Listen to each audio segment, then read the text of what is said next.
네, 안녕하세요. 글로벌 명의 명클리닉 진행하는 쿠키뉴스 이기수 기자입니다. 오늘은 노인 문제에 대해서 좀 다룰 건데요. 노인 문제 중에서 노인 문제라 그러면 노인 빈곤 문제하고 또 독거노인 문제, 혼자 사는 문제, 나이 들어서 그런 문제하고 노인 정신질환 문제가 있을 텐데요. 그럼 그 중에서도 노인 정신질환 문제, 노인성 정신질환 중에서도 가장 큰 문제가 되는 치매입니다. 치매 노인에 대해서 어떻게 하면 치매 노인을 줄일 수 있고 치매에 걸리지 않을 수 있는지 그런 거에 대해서 알아보겠습니다. 메디플렉스 세종병원 정신건강의학과의 권순재 선생님 모셨습니다. 권 선생님 안녕하세요. 안녕하십니까?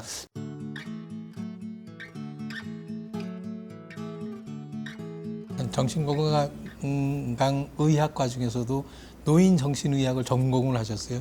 오늘 임자 제대로 만난 것 같습니다. 별 말씀을요. 오늘 주제가 치매인데요. 네. 그 치매는 종류가 뭐 여러 가지 있다 그래요. 네. 예컨대 뭐 마거릿 대처가 앓았던 질병이라든가 네. 레이건 대통령 미국이 네. 앓았던 병들이 전부 다 치매인데 그중에 네. 알츠하이머라는 병이고 예. 그 외에도 다른 병들이 있다면서요? 예, 그렇습니다.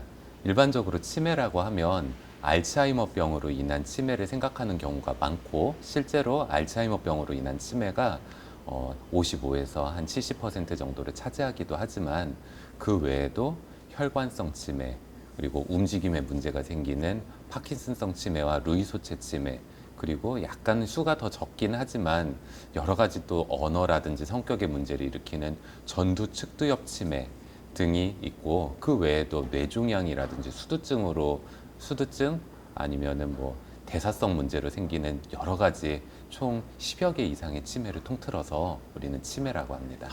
혈관성 치매 말고도 혈관성 질환, 뇌혈관 질환에 의한 치매 말고도 다른 질환에 의한 뇌질환에 의한 치매도 있군요.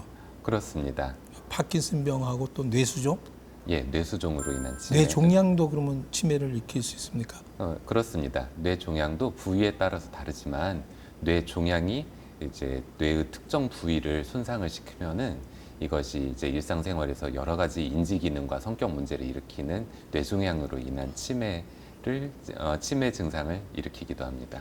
성격 문제라 그러면 소위 옛날에 노만 걸렸다 그래가지고 네. 이 난폭과 폭력적인 행동을 보인다든가 예. 그렇지 않으면 집을 나간다든가 배회를 하게 된다든가 네. 뭐 그런 것들인가요? 예, 그렇습니다. 이런 것들을 이제 BPSD, Behavior and Psychological Symptom Due to Dementia라고 하는 치매와 관련된 여러 가지 정신 행동적인 문제라고 이야기를 합니다. 인지기능 저하와 함께 치매의 증상을 구성하는 큰 두 가지 축 중 하나인데요.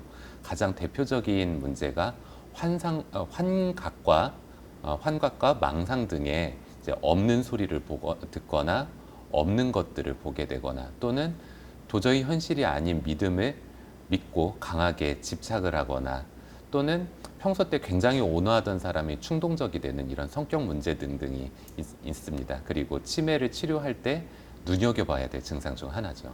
치매를 어떤 분들은 예쁜 치매, 나쁜 치매, 못된 치매 이렇게 구분하기도 해요. 예. 예쁜 치매라는 게 사실 있습니까? 예쁜 치매라기보다는 저는 잘 관리된 치매라고 이야기를 하고 싶습니다. 통상적으로 치매는 치료가 안 된다고 알려져 있고 개선이 안 된다고 알려져 있지만 이는 사실과 다릅니다. 예를 들면 인지기능 저하, 기억력이 떨어지고 판단력이 떨어지고 이런 증상 자체는 완전한 개선이 불가능합니다. 하지만 심한 감정 기복이라든지 우울증이라든지 폭력적 증상은 정신과적인 치료로 인해서 굉장히 많은 부분들이 치료가 되고 있습니다. 예를 들면 치매 환자들이 대부분 수면 문제가 있지 않습니까? 네. 수면 문제라고 하면 낮과 밤이 뒤바뀌는 문제죠.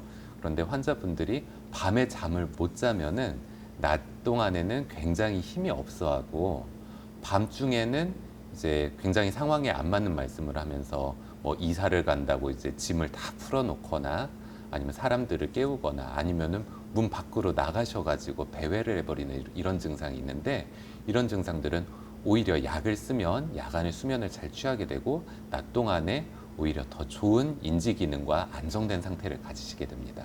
지금 치매 노인 자체가 보이는 증상을 이제 주로 말씀하셨는데 일반인이 네. 정상인이 네. 정상인이 치매 때문에 걱정하는 증상들은 건망증하고 상당히 비슷해. 건망증을 이제 치매 오는 거 아닌가 꼭 걱정하는 경우가 많아요, 그죠? 네, 그렇습니다. 실제로는 건망증하고 치매에 의한 기억력 장애는 굉장한 차이가 있다면서요. 뚜렷한 차이가. 네, 일단 건망증이라고 함은 사실은 우리가 기억력이 떨어지는 원인에는 치매만 있는 것은 아니죠. 예를 들면 우리가 사자한테 쫓긴다고 했었을 때 사자한테 쫓기는 동안에 우리가 그 풍경을 전혀 기억을 못합니다. 이는 집중력이 떨어지는 문제죠. 집중력이 떨어지거나 아니면 우울증이 있거나 했었을 때 우리 뇌는 주어진 것들을 잘 기억을 하지 못하고 이 저장된 사실들을 꺼내는데도 문제가 생깁니다. 이런 것처럼 치매가 아닌 이런 건망증 같은 경우는 주로는 기억력의 손상을 일으키고 원인 문제가 좀 해결이 되거나 좀 쉬거나 하면은 좋아지는 경우가 많이 있습니다. 하지만 치매는 앞서 말씀드렸듯이 단순히 기억력에만 문제가 생기는 질환이 아니기 때문에 기억력, 판단력, 시지각 인지 기능, 언어 기능 등이 떨어지게 되고 무엇보다 건망증은 일정 이상 나빠지지 않는 데에 반해서 치매는 지속적으로 나빠지는 특징을 가지고 있습니다. 치매가 온다 그러면 이 뇌 속에 네, 구조적인 문제, 해박적으로 예. 내변변에 뭐 어떤 문제가 생기는 게 눈에 보이나요? 눈에 보입니다. 초기인데도. 잘 보이는 치매가 있고 예. 잘 보이지 않는 치매가 있습니다. 그리고 예를 들면 알츠하이머 치매 같은 경우는 사실은 완전히 확진을 하려면은 생검, 그러니까 뇌 조직의 일부를 떼어서 우리가 현미경으로 보는 방법이 필요합니다. 하지만 치매를 진단하려고 보통 그렇게까지 하지는 않죠. 하지만 치매가 진행되면 진행될수록 그런 뭐 아밀로이드 베타 단백질이나 타우의 과인산화가 진행될 경우에는 뇌가 전체적으로 수축하게 됩니다. 그래서 수축하는 부분 중에서 가장 저명하게 수축하는 부분이 뇌측 측두엽, 그러니까 뇌의 좌우의 안쪽 부분에 있는 해마라고 하는 부분이 줄어들게 되는데 일정 이상 초기 이상만 지나도 MRI에서 대부분 보이는 것이 대부분 이제 우리가 관찰할 수 있게 되는 것이 특징입니다. 노화 외에 네. 그 외에 다른 환경적인 위험 요인도 있을까요? 네, 크게 두 가지를 저는 진료를 보면서 많이 봤습니다. 하나는 지속적인 알코올의 위축입니다. 그러니까 술을 많이 드신 분들, 지속적으로 드신 분들의 뇌를 살펴보면은 알츠하이머 치매가 없더라도 비교적 이른 나이에 뇌의 위축이 많이 되는 경우가 볼 수가 있습니다. 그 외에도 또 한 가지 예를 들자면 우울증입니다. 왜냐하면 우울증에 걸린 환자의 모습이 치매와 굉장히 흡사하고, 하지만 이거 우울증은 치료가 가능한 질환이기 때문에 치료를 하거나 스트레스 원이 없어져 버리게 되면은 회복되는 경향이 있는데, 이제 최신 결과를 보고 연구 결과가 쌓이면 쌓일수록 우울증 그 자체가 치매의 원인이 되고 치매 또한 우울증의 원인이 되는 그런 관계로 알려져 있어서 상호 상승 작용을 일으킬 수 있다는 얘기고요. 그렇습니다. 우울증이 치매 증상을 촉진하고 치매가 또 우울 증상을 영향을 주고 우울 증상을 심화시키고 네, 그렇습니다. 그런 관계라는 얘기네요. 그렇습니다. 치매 검사가 신경인지 기능 검사, 신경검사 그게 생각보다 간단치가 않은 것 같아요. 그렇습니다. 꽤 복잡하고 시간도 많이 걸리고 그래요. 예. 어떻게 좀 간단하게 간이 치매 선별 검사 같은 건 없습니까? 일단은 치매 선별 검사와 신경 인지 기능 평가 두 종류가 있습니다.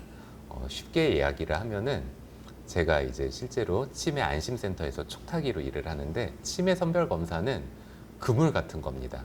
바다에 이제 물고기가 있으면 여기 치매 물고기도 있고 정상인 물고기도 있지 않겠습니까?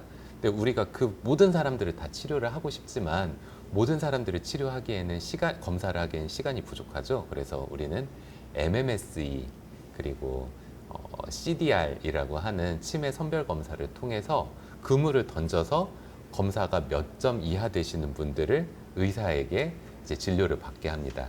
그러면 이제 의사는 배 위에서 그물에 끌려 올려진 그 생선을 이제 감별을 하는 역할을 해요. 그래서 병원으로 가야 될 환자분과 그 조금 지내다가 다시 오셔야 될 환자분들을 이제 감별을 하게 되는데, 일반적으로는 그 신경인지기능 평가가 너무 시간이 오래 걸리기 때문에 MMS이라고 하는 단축된 문항으로 가지는 MMS 30문항으로 된 치매 검사를 하게 됩니다. 질환의 종류마다 접근 방식이 좀 다를 것 같아요, 그죠? 네. 유형마다 알츠하이머, 그다음에 파킨슨성, 네. 그다음에 혈관성 네. 그런 것들이 뭐 재활 훈련 재활 과정도 그렇고 예. 약물도 그렇고 좀 차이가 있을 것 같아요. 예. 간단하게 한번 설명 좀 해주십시오.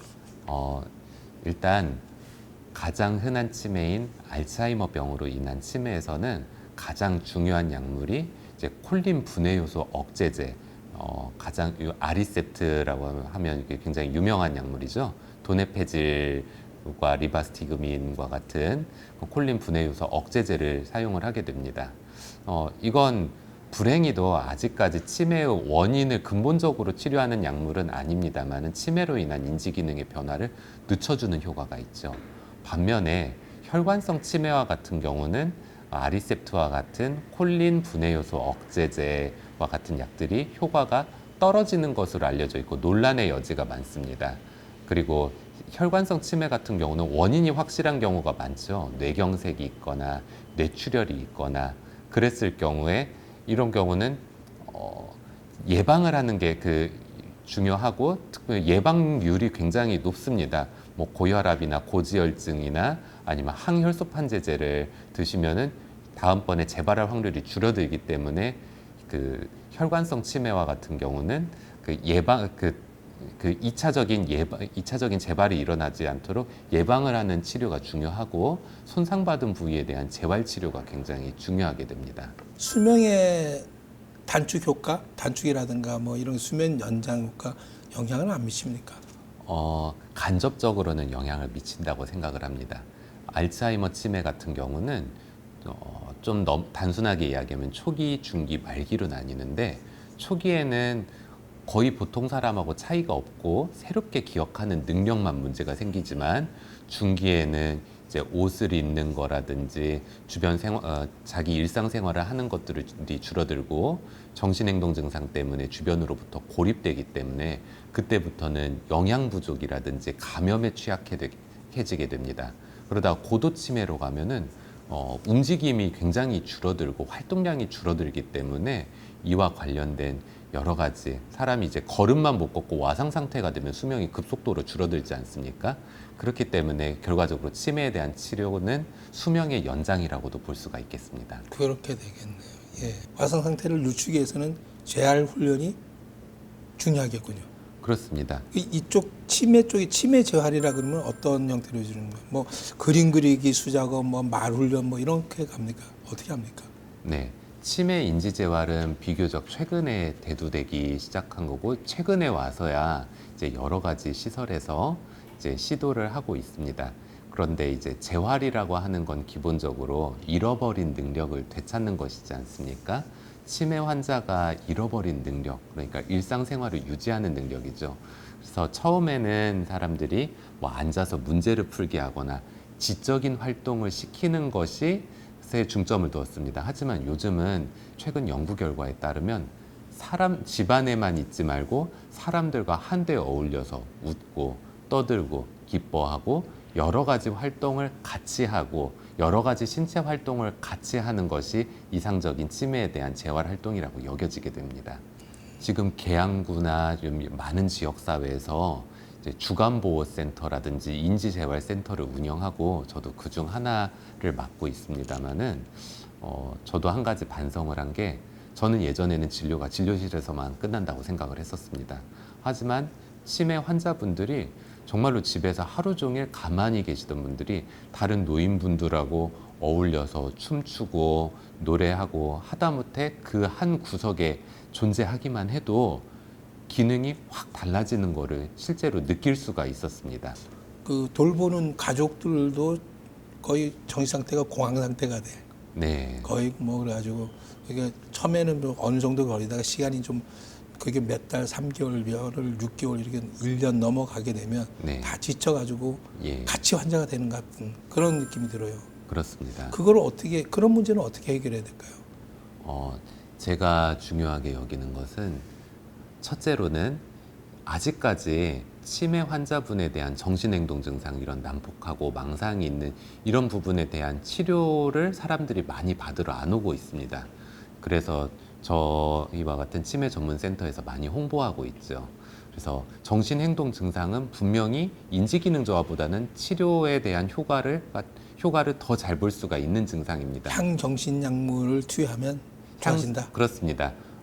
애초에 뭐 뇌에 그 작용하는 대부분의 약물이지 향정신성 약물이라고 하는데, 그 중에서도 우울증 약물이나 항불안제 또는 항정신병 약물들을 쓰면 굉장히 많이 좋아지게 됩니다. 그래서 그런 부분들을 치료를 하는 것이 환자분의 개호 부담에 굉장히 많이 도움이 되고요. 둘째로는 만성 질환을 돌보는 환자분들의 치매에 대한 인식 수준도 중요합니다. 예를 들면 치매에 대한 지식이 없다면 우리 엄마가 나를 미워한다고 생각을 할 수도 있고, 이게 사람한테 굉장히 큰 부담이 되거든요. 그래서 치매에 대한 인식 개선, 이건 병이 말하고 있는 것이지 어머니가 말하고 있는 것이 아니다. 그리고 세 번째는 이제 분리되어 있는 기간이 필요해요. 주간보호센터와 같이 보호자도 사람이고 쉴 시간이 필요합니다. 그래서 일정 기간 동안 환자를 맡아줄 수 있는 기간이 점점 더 늘어나야 한다고 생각합니다. 환자 시설에 네, 그러니까 요양병원이든 요양원이든 정신보호 시설에 이제 그 치매 노인을 맡기면 예, 그건 내가 못하는 부분을 네. 대신해 줄 수 있을 것 같았는데 실제로 현실은 네, 그냥 수용하는 것밖에 안 그렇습니다. 현실은 느낌은 예. 제가 이제 겪어보니까 현실은 수용하는 것밖에 안 된다는 네. 뭐가 진전이 되건 내가 안 한다는 건 내가 부담이 좀 덜어졌다는 보호자로서의 부담이 좀 덜어졌다는 것 외에는 예, 다른 느낌은 더 나아지거나 그런 게 아니라 그냥 시간만 간다 네. 이런 느낌을 가질 때가 많아요. 네. 그건 어떻게 해결이 가능할까요? 무엇보다는 치매의 그 재가 치료가 늘어나야 됩니다. 국가라든지 많은 그런 그 병원이나 기업에서 그 의료진을 환자들에게 또는 의료진이나 사회복지 인력을 그 환자들한테 파견을 해서 부담을 덜어주는 것이 필요하고, 두 번째로는 노인병원이라고 하죠. 노인병원의 질을 개선을 해야 될 필요가 있다고 봅니다. 말 그대로 우리가 치매 자체가 치매 그 질환 자체로는 수명에 영향을 미치지 않지만, 우리가 인간의 늘어난 수명만큼을 행복하고 인간답게 살 수 있도록 하는 것이 우리의 목표지 않습니까? 그랬을 때 치매 환자를 치료하는 병원이 단지 수용시설이 되지 않도록 숨만 쉬고 있는 것이 아니라 이분들이 조금 더 인간적으로 살 수 있고, 그러려면 이제 육체에 대한 재활도 필수죠.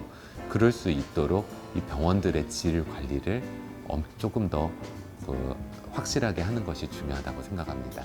예, 오늘은 치매에 대해서 알아봤습니다.